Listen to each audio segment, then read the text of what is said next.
Today on the High Achieving Female podcast, we're excited to welcome Helen Hurlbut, number 38 on the list of 50 fastest growing women-owned led companies by Women Presidents Organization and JP Chase. Helen's influence reaches far beyond Canada, driving global change in private equity through her leadership at Equiton. With over 30 years in real estate and finance, she has helped expand Equiton to manage over $800 million in assets, making a significant impact worldwide. This is a big conversation. Let's get into it. Welcome to the High Achieving Female podcast powered by Know, where we believe high achieving female leaders deserve to be known. Here, you're going to get the tips, tools, and inspiration you need to network, grow, scale, and balance your business, career, and life.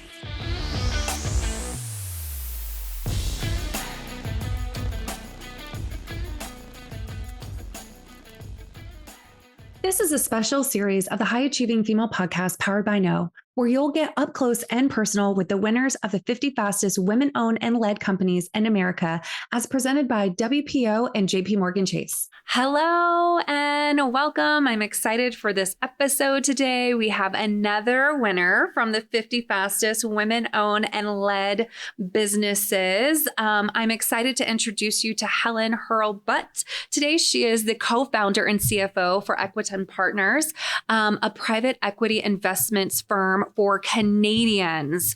I love this. I'm excited about this conversation because, fun fact, Helen went from 3 employees to now $1 billion in managed assets under management. Welcome, Helen. Thank you for having me. Thanks so much for being here. So we were prepping in advance and we were looking at your bio. First of all, before I even get started, congratulations. Thank you very much. Congratulations on this honor. This is a huge honor. We're so excited to be the media partner for the WPO and the JP Chase Award. This is a really big deal. So I know everyone listening to this is giving it up for you. So again, congratulations. But your bio, when we were prepping and we were looking at who is Helen and what does she do, you made sure to mention that you ensure private equity investments are made available to all Canadians.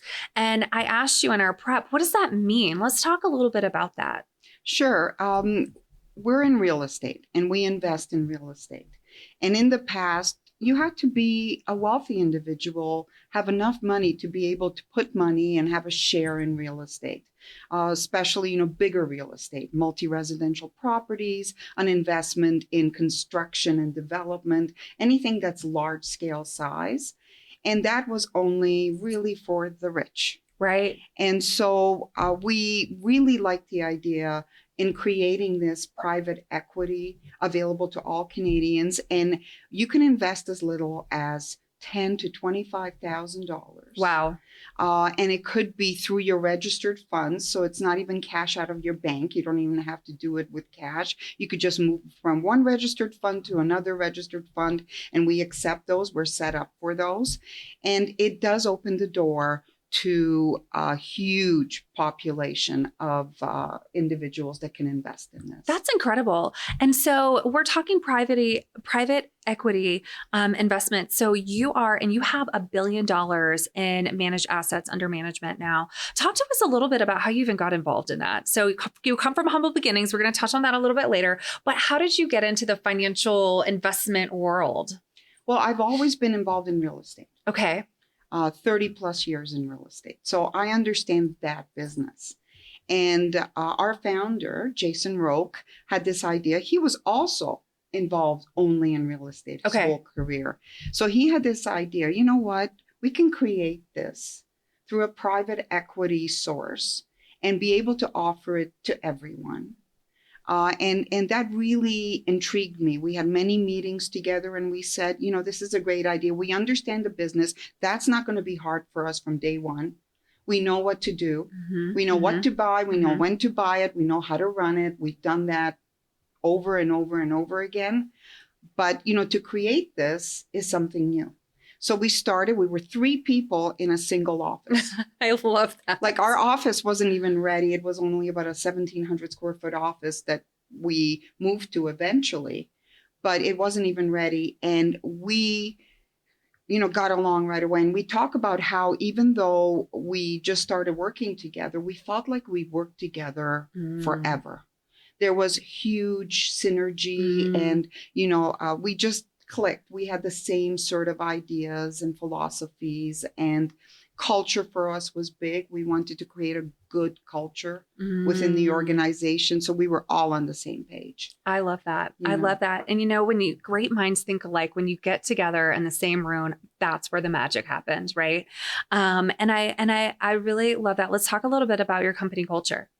Talk to me about some of the things that are so critically important to you that maybe some of our listeners who are developing their company culture right now, or they're envisioning what it looks like, could maybe even like piggyback off of some of the things. So what's so important to you within your company? Well, for us, we talked about this from day one. So when you're a new company and you have to hire all these new people, you can be a little picky. You're not forced to take the people that you already have.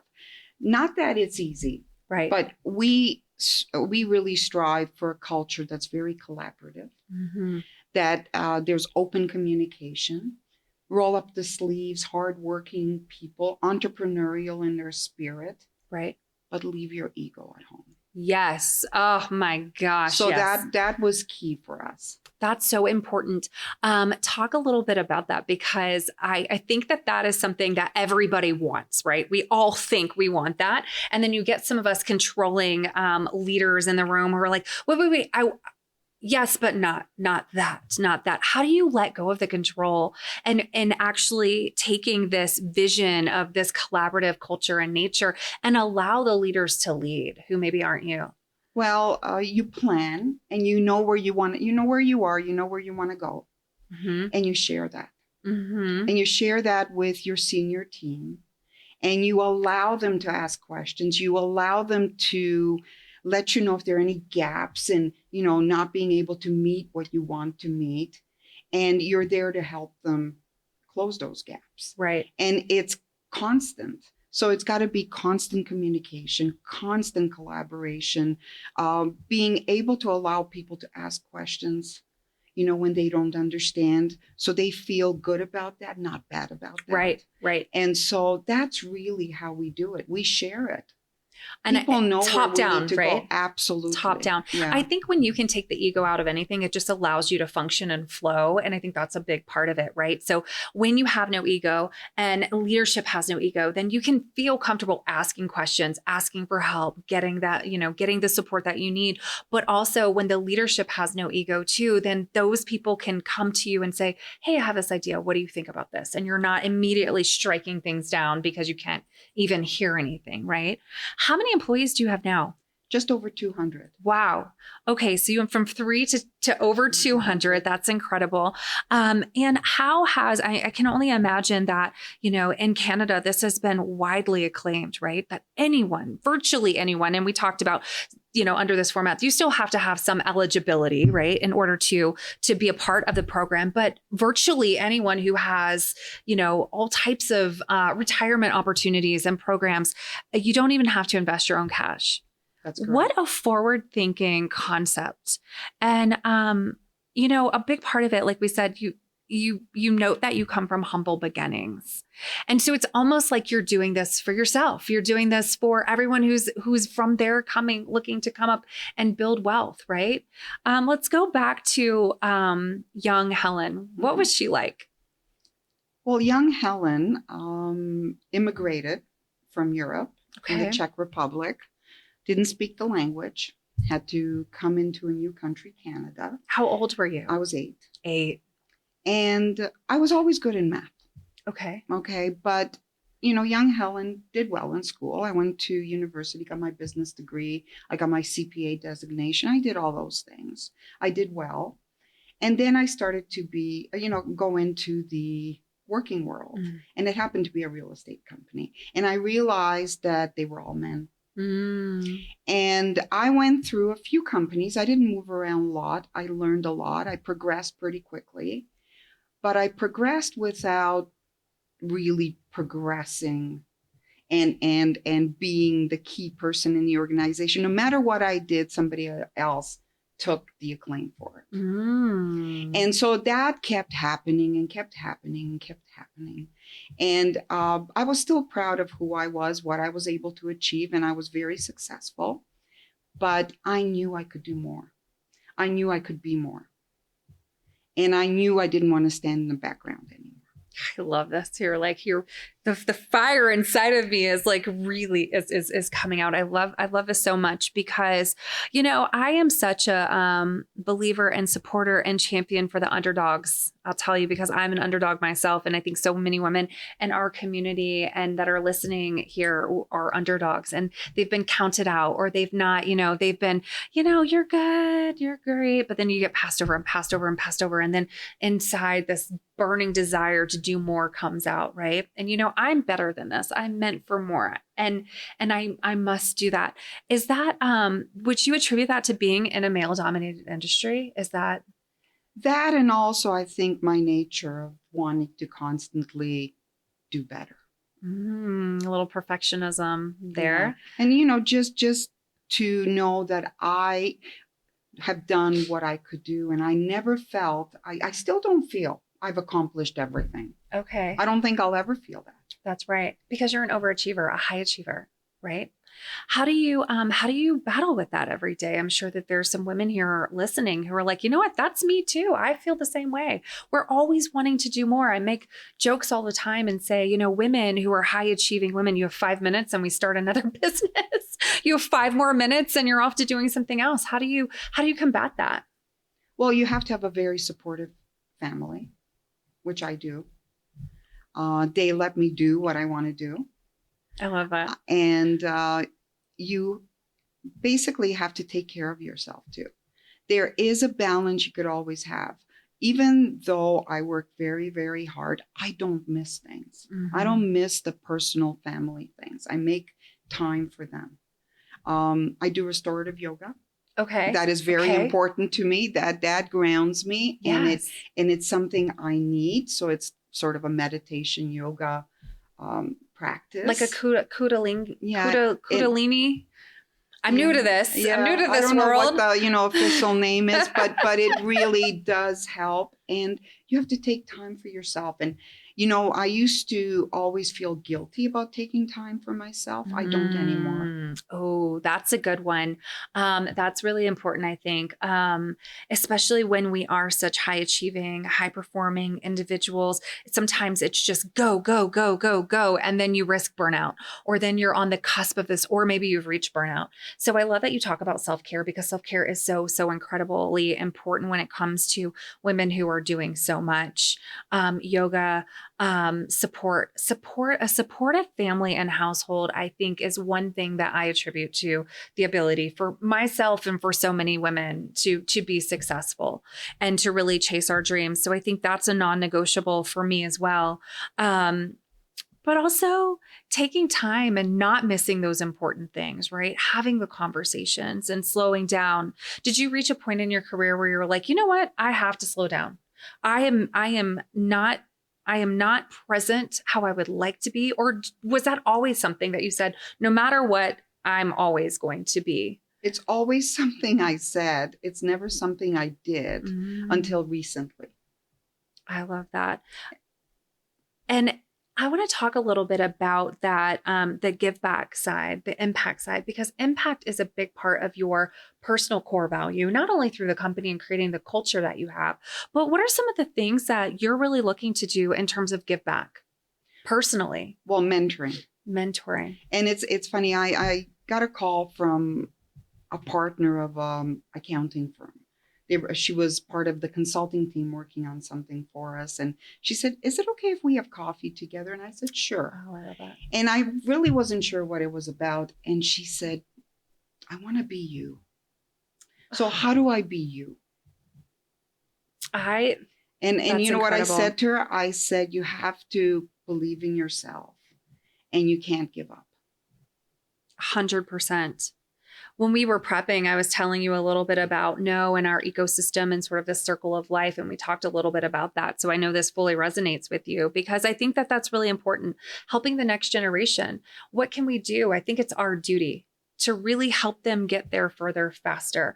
I look back to the 26-year-old Sarah, who was a business owner, was bright-eyed and bushy-tailed and had no idea about anything, right? And I just wanted to go into all these rooms and say, how can you help me? What can I do? What can I do? And it's, yes, there's a fine balance of the pick your brain, right? And I'm not trying to take anything from you. I just want to help. I just want you to help me learn. And how can I be like you, right? And I think that's a big, incredible component to helping women who are coming up behind us get to the next level, is taking the time to really pour into them. So pouring into the next generation is really at my heart and our mission at No.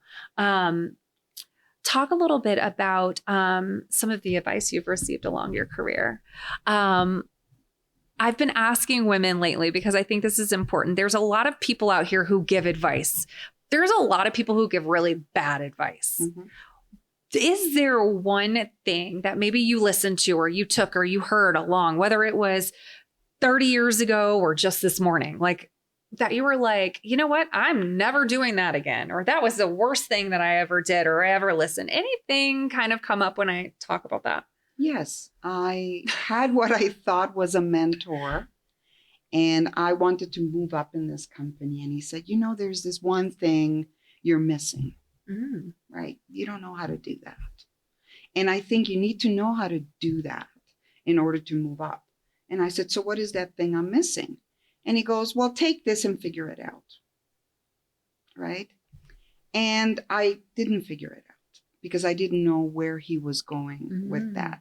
And it wasn't until very recently, and this was years ago. Okay, years ago. Recently, I started to think about that, and I thought, the thing he told me I couldn't do, I do every day, and I do it well. And what is it?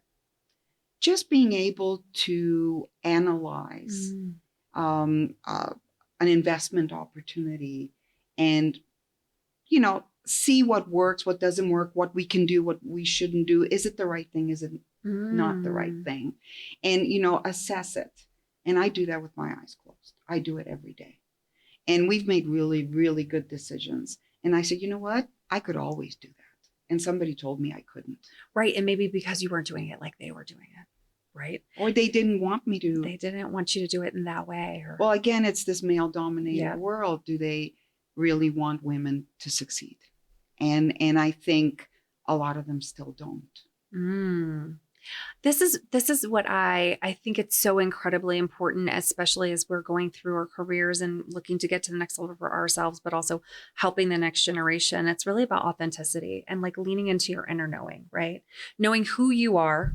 I don't think we're born knowing who we are. You kind of got to go through a lot of different experiences and bad things and good things to really settle in on who we are. But I think when we learn to tap into that, you know what? I know I do this, I do it well, and maybe I do it differently than you, or I'm more on this side than that side, or whatever. I think that it's incredible to honor that we're all different and that we can all analyze in different ways, right? What's a piece of advice you would give to maybe someone who's coming up behind us? I think the first thing they need to do is find someone they can talk to and ask questions. The worst thing you can do is sit back and think that you're not going to do it. You're not going to do it. But if you stay quiet, you're not going to do it. So you have to connect yourself to groups, to a mentor, to somebody you know that succeeded. Even not somebody real, like anybody. What did you do? Ask questions and honestly believe in yourself. That's all you can ever do. Nobody believes in you but yourself. Yes, 100%. Wow, Helen, I am so empowered by this conversation today.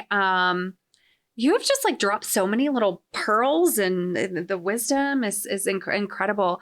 I'm so thankful for you for joining us today. Congratulations again on this tremendous honor, and man, the success of what you've sought out to do. Very different, very needed, providing wealth opportunities for the mass is incredible.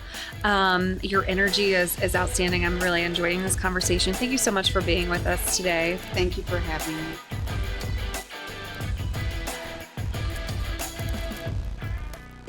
for joining us for this episode of the High Achieving Female Podcast, powered by No, where we believe it's time for high achieving women like you to be seen, heard, and recognized. Until next time, remember, you deserve to be known.